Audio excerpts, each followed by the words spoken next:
noviembre de 2020 fue un día importante para Perú, pues el Congreso aprobó la destitución de su presidente, Martín Vizcarra, después de que aprobara la moción de vacancia por incapacidad moral. Hoy día dejo Palacio y Gobierno. Hoy día me voy a mi domicilio. A pesar que hay innumerables recomendaciones para que actuemos a través de acciones legales para impedir esta decisión. Razón por la cual Manuel Merino, el presidente del Congreso, asumió 2 días después la presidencia de la República a tan solo 5 meses de las próximas elecciones presidenciales, en medio de una profunda crisis política y además en medio de una grave pandemia. Asumo hoy con honor y alta responsabilidad el cargo de presidente constitucional de la República. Es un momento muy difícil para el país. Hoy la población nos mira con expectativa, pero a la vez con mucha preocupación. Pero es como si la historia se repitiera. En los últimos 4 años, 3 presidentes han pasado por el Perú. Y es que el caso más reciente fue el de Pedro Pablo Kuczynski, que en el 2016 llegó a la presidencia con su fórmula vicepresidencial Martín Vizcarra por el partido Peruanos por el Cambio. No obstante, el 23 de marzo del 2018, Kuczynski debe salir del Palacio Presidencial después de haber sido señalado por actos de corrupción en el famoso caso de Odebrecht. Pienso que lo mejor para el país es que yo renuncie a la presidencia de la República, porque no quiero ser un escollo para que nuestra nación encuentre la senda de la unidad y armonía que tanto necesita y que a mí me negaron. Sin embargo, cuando Kuczynski llegó a la presidencia, no es que tuviera gran respaldo del Congreso, no contaba con las mayorías ni tampoco con el apoyo de los congresistas. Algo muy similar fue lo que le heredó Vizcarra cuando llegó al poder en el mismo 2018. En el 2019, Vizcarra lideró un importante proceso de transformación en el Congreso, básicamente, y llamó a elecciones legislativas, pero quedó básicamente en las mismas condiciones, sin apoyo y sin mayorías, pero sí con un pequeño agrado por parte de la población al considerar que esta medida, esta nueva conformación legislativa, estaba contribuyendo efectivamente a la lucha contra la corrupción.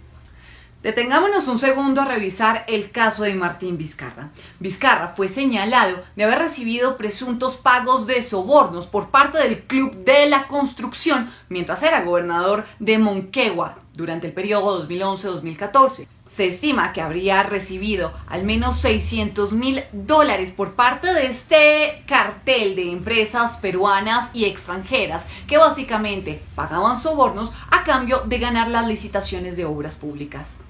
A pesar de estar ya destituido, Martín Vizcarra todavía no ha cumplido un proceso jurídico sobre este caso, además que el exmandatario niega rotundamente haber recibido cualquier tipo de soborno.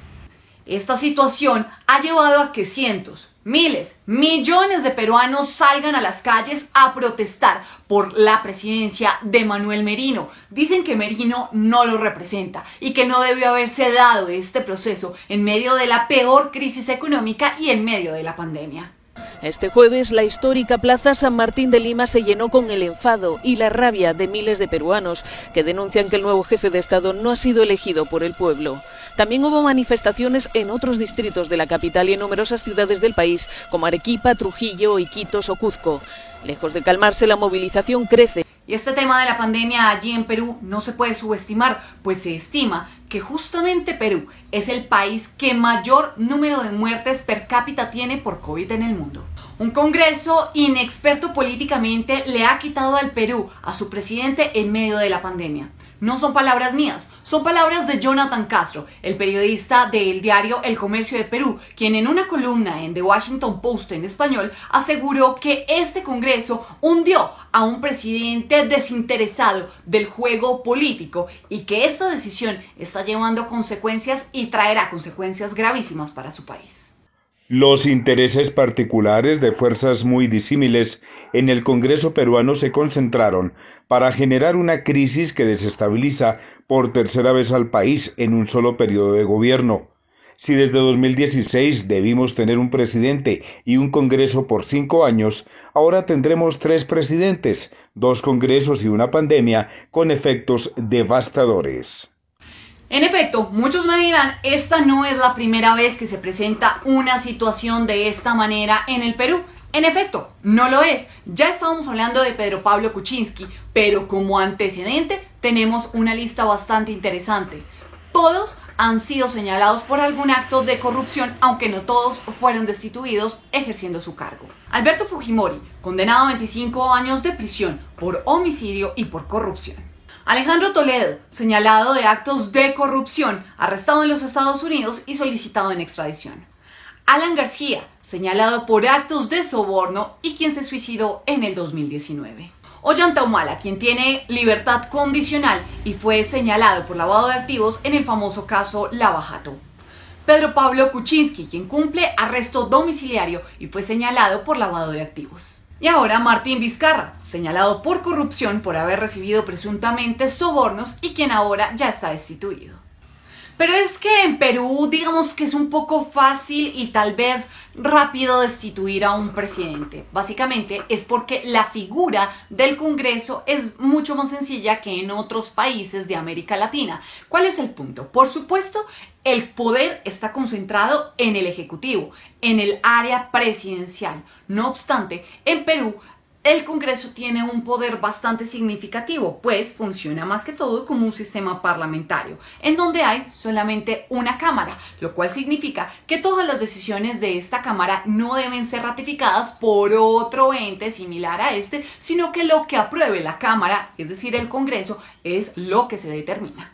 Y para este caso, el Congreso, por una amplísima mayoría, aprobó esta figura de la incapacidad moral, que en Perú puede ser aplicada en 3 escenarios: cuando el presidente fallece, cuando está muy enfermo o cuando realmente su moralidad, según los congresistas, no puede ser, digamos que sustentada, o realmente no tiene esa capacidad moral para ejercer el cargo más importante de este país. Caso que le sucedió a Martín Vizcarra.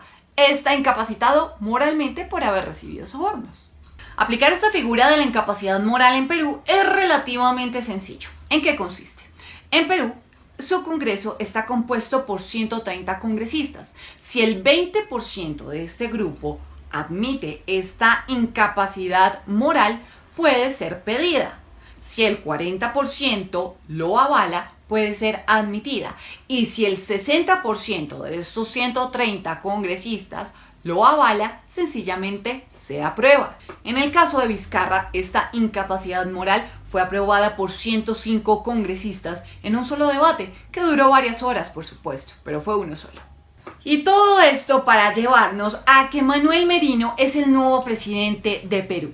Él fue quien lideró básicamente la destitución de Martín Vizcarra y cuando se posesionó dijo que va a respetar los tiempos que ya están pactados. El 11 de abril se van a llevar a cabo las elecciones y el 28 de julio va a dejar la presidencia. Nadie puede cambiar la fecha convocada en las elecciones del 11 de abril del año 2021. ¿Pero por qué asumió Merino y no la figura vicepresidencial en el Perú? Sencillo. En mayo, Mercedes Araoz, quien era la vicepresidenta de Martín Vizcarra, renunció.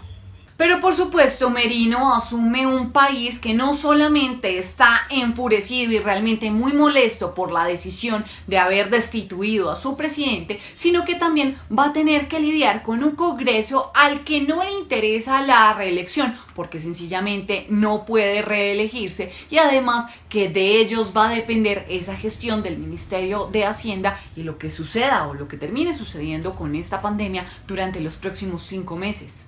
Daniel Pardo, periodista de la BBC de Londres, escribió un artículo en el que explica 4 claves para entender todo este proceso y dice que básicamente la crisis del Perú se debe a que hay casos de corrupción de fondo. Además señala que muchas de las normas que se han establecido en su país justamente para luchar en contra de la corrupción está jugando casi que en contravía, pues resulta que con esta figura de la no reelección de muchos contratistas, pues estos se despreocupan por algo muy básico, que es la rendición de cuentas, y también esto ha hecho que la inversión pública se empiece a disminuir. Claro, señala que muchas de estas normas están entorpeciendo la inversión pública, pero además que se está favoreciendo al sistema burocrático y así entorpeciendo también muchos procesos. En últimas, muchos congresistas no tienen ese espíritu colaborativo ni tampoco ganas de rendir cuentas. ¿Para qué? Si en últimas no van a poder ser reelegidos. Está claro que el mensaje del Congreso para Perú y para el resto de América Latina y del mundo es bastante contundente. En efecto, por un caso de soborno pueden llegar a destituir al mismísimo presidente de la República. El problema es si esto va a traer efectos positivos en medio de la coyuntura que está viviendo. Ya muchos se preguntan, ¿era necesaria la destitución de Martín Vizcarra en medio de esta crisis económica tan profunda, en medio de la pandemia y ahora sumándole una crisis política? Y algo bastante complejo, y es que básicamente bajo el control de las mayorías políticas en el Perú ya quedó la presidencia y por supuesto continúa el legislativo, es decir el Congreso. ¿Qué va a venir para el Perú? Esta historia continuará. Si llegaste hasta aquí te doy las gracias por ver el video y te invito por supuesto a que te suscribas a mi canal si aún no lo has hecho. También me puedes encontrar en redes sociales donde estoy como @macamisánchez y espero por supuesto tus comentarios. Gracias por estar en mi canal y nos vemos la próxima semana. Un abrazo para todos, bendiciones, adiós.